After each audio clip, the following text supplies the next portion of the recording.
El Auditorio de Calvino.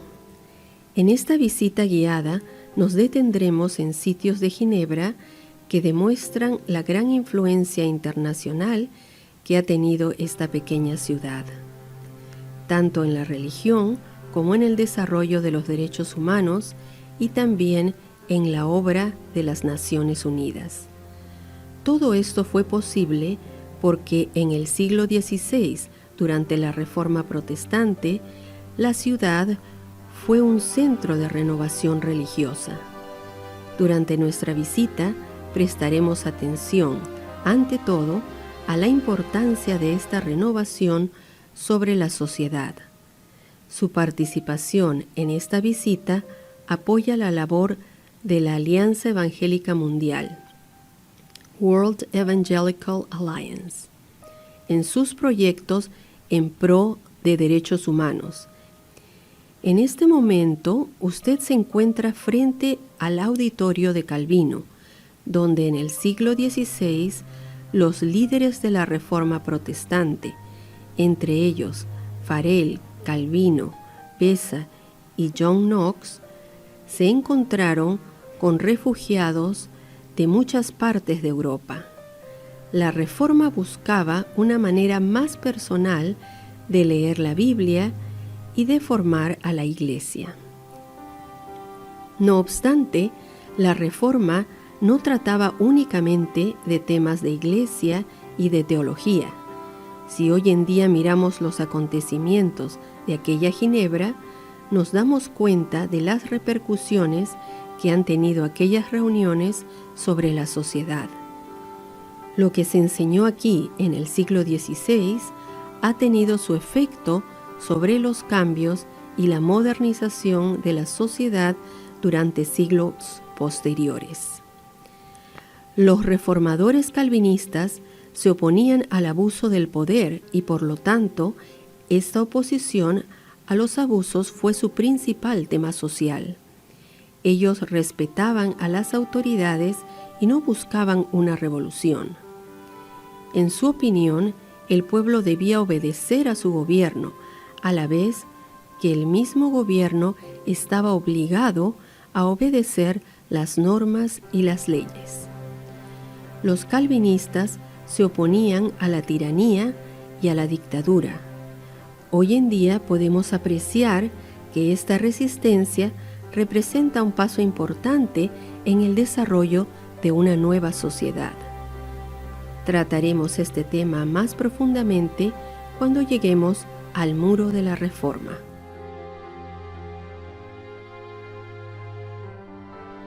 La casa donde Henry Dunant escribió Recuerdo de Solferino.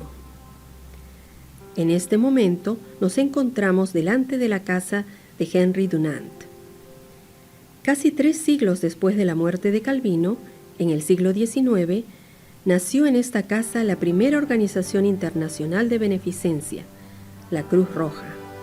Esta fue una organización particular cuya finalidad era la lucha contra la injusticia social, algo muy nuevo en estas épocas.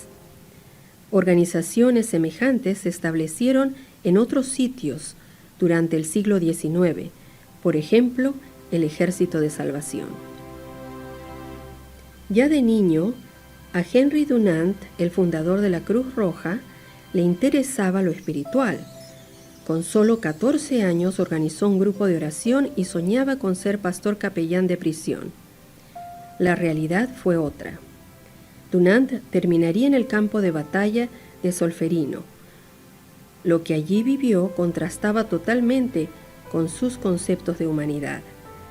Se dio cuenta de que la guerra convierte en bárbaros a los hombres. Para el desconcierto de Dunant, en el campo de batalla, los principios más fundamentales del respeto parecieron perder todo su valor. No tardó en entrar en acción y desde el campo de batalla llamó a los hermanos de su iglesia para que mandasen provisiones de ayuda para los heridos. Una vez de vuelta se retiró en esta casa que él y sus hermanos habían heredado de una tía. Fue aquí que escribió su libro Recuerdo de Solferino, un llamado a la acción en 3 puntos. El libro comienza con el relato del testimonio de lo vivido en el campo de batalla de Solferino, seguido de un análisis de ello y culminando en un plan de acción.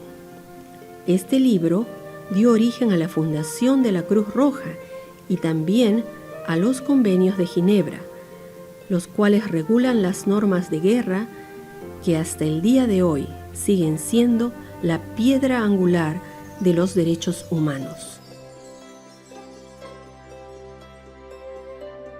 La casa de nacimiento de Rousseau. Nos encontramos delante de la casa donde en 1712, casi 2 siglos después de Calvino, nació el filósofo Jean-Jacques Rousseau. Lo conocemos como fuente de inspiración de la Revolución Francesa. Esta revolución es considerada a menudo como un importante paso en la liberación del individuo. Es menos conocido que las raíces de la Revolución Francesa se basan en la visión de la sociedad que surgió en Ginebra. Para entender esto, hay que apuntar al mismo Rousseau, quien durante toda su vida se refería a sí mismo como un ciudadano de Ginebra, incluso cuando había sido exiliado de Ginebra. Es más, Rousseau honra explícitamente a Calvino en su libro El contrato social, por lo que Rousseau denomina las reglas sensatas, en las que Calvino tuvo influencia. La idea que las reglas deben ser razonables y no aplicadas arbitrariamente, y agrega que los que consideran a Calvino solo como teólogo se equivocan.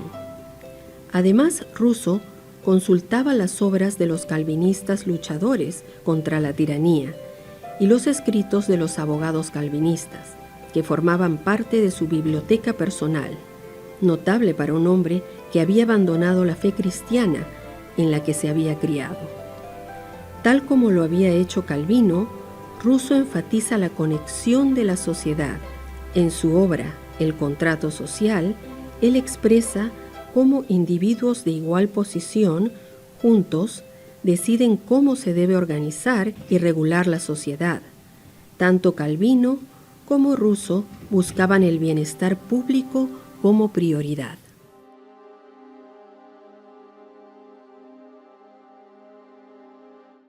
El Ayuntamiento, la fundación de la Liga de las Naciones.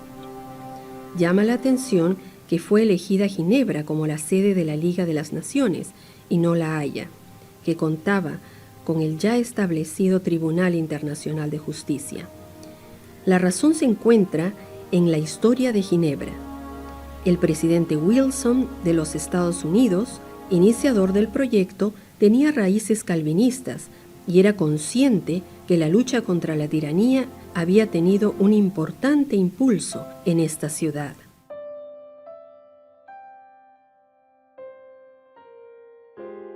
Monumento a la Reforma. Resulta curioso que en este monumento, que data de 1909, el 400 aniversario del nacimiento de Calvino, y que es conocido como el Muro de la Reforma o Muro de los Reformadores, no se encuentra ninguna inscripción de contenido teológico. El monumento se centra en los acontecimientos políticos y sociales iniciados por los reformadores. En la parte superior se leen las palabras post tenebras lux, después de la oscuridad, la luz. Por debajo se encuentran los reformadores que tanta influencia política tuvieron: Calvino, Farel, Beza y John Knox. La guerra, la codicia y la destrucción no tendrán la última palabra, porque después de la oscuridad saldrá la luz. Este monumento muestra la influencia que tuvo la Ginebra de la época de Calvino a lo largo de la historia en otras partes del mundo.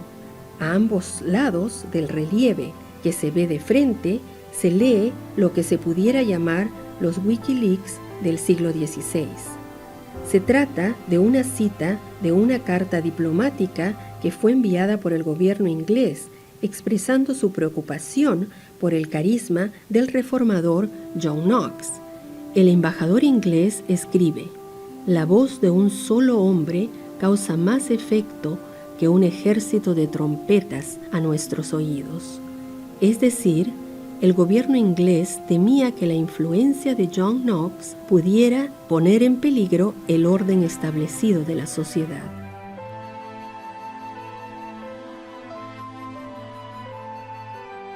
Monumento a la Reforma.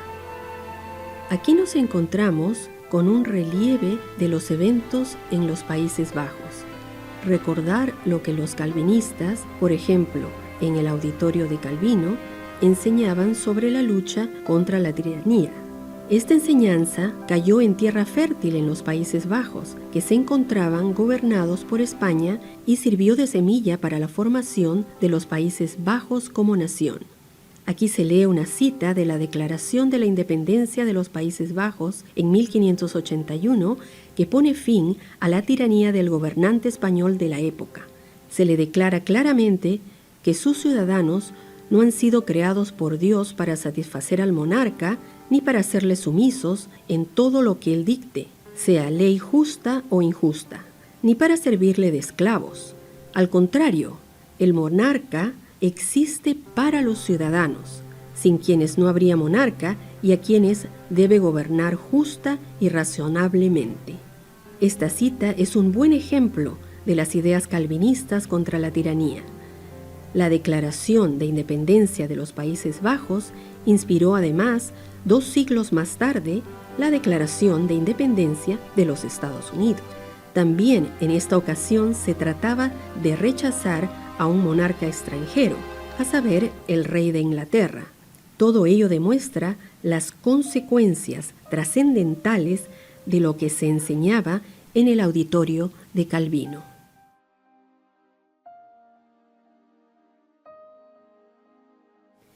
Monumento a la Reforma, bajo la palabra lux.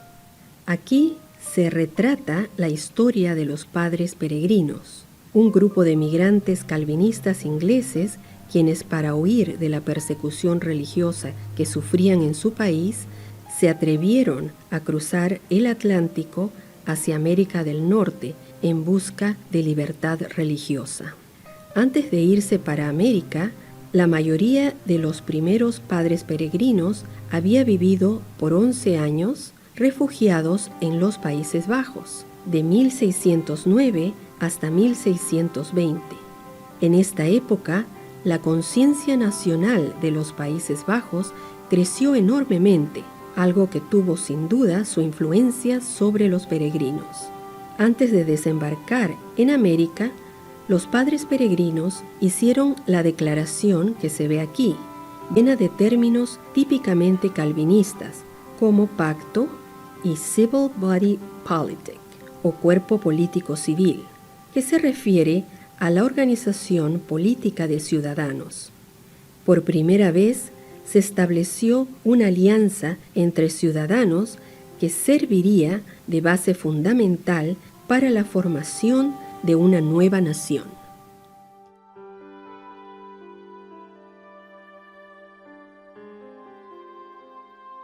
Monumento a la Reforma. En el siglo XVII, la situación política de Inglaterra fue poco estable, lo que llevó a lo que los ingleses llaman la Revolución Gloriosa. Un calvinista holandés llegó a ocupar el trono inglés y firmó el contrato que se cita aquí, un contrato entre el Estado y la sociedad que define los derechos de los ciudadanos o súbditos. No se decide nada sin el permiso del Parlamento. No hay impuestos sin el permiso del Parlamento, y el Parlamento es elegido mediante el voto en elecciones libres. Como en los Países Bajos del siglo XVII, estas elecciones libres solo valían para una élite, pero aún así fueron el principio de un poder político que viene desde abajo, de los ciudadanos y no de las autoridades. Al reflexionar en estos sucesos históricos en Ginebra, en Escocia, en los Países Bajos, en Estados Unidos y en Inglaterra, que son mencionados aquí, llegamos a la conclusión que constituyen una victoria importante sobre la tiranía y la dictadura. El poder ya no era el punto de partida del gobierno, sino el liderazgo al servicio de los ciudadanos y los derechos civiles del pueblo. Esto no significa que todo mejorara para siempre. Los derechos humanos se tienen que defender cada vez de nuevo, vez tras vez, también en sitios donde a primera vista se les tiene mucho aprecio. Los derechos humanos son un proceso.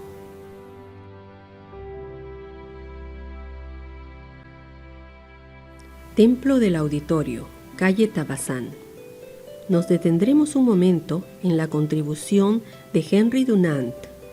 Fue desde esta iglesia que se le enviaron al campo de batalla, 4 años antes de la fundación de la Cruz Roja, los artículos que él había pedido para prestar primeros auxilios a las víctimas de guerra. Entre otras cosas, había pedido vendas y hasta tabaco para que los soldados pudieran tener una muerte digna. La placa en la pared rememora este suceso. Es importante notar que esta acción solidaria provenía de la iniciativa de los ciudadanos. Esta manera de actuar se encuentra arraigada en el calvinismo, que da mucha importancia a la responsabilidad del pueblo para con la sociedad. El pueblo tiene no solo derechos, sino también responsabilidades. Dunant vivió este principio calvinista de manera impresionante.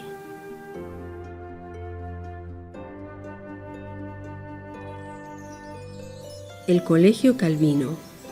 Esta visita guiada sobre la importancia de la historia de la ciudad de Ginebra para la evolución de los derechos humanos no se podría dar por completa sin mencionar lo que permitía el logro de tales derechos en la práctica: la educación universal. Los reformadores estaban conscientes de esta necesidad y en 1559 fundaron este colegio que en el siglo XVI contó con la asistencia de casi el 10% de la población de la ciudad. La escuela no se limitaba a las élites, ofrecía una educación accesible para todas las clases sociales. Los más pobres recibieron ayuda para matricularse en el colegio. De esta manera se mitigaban las divisiones más profundas de la sociedad. Desde 1559, el Colegio Calvino ha servido continuamente hasta el día de hoy de institución educativa. Esperamos que esta visita le haya animado a visitar más sitios claves relacionados con la lucha por los derechos humanos. Recuerde siempre el lema de Ginebra: post tenebras lux, después de las tinieblas, luz.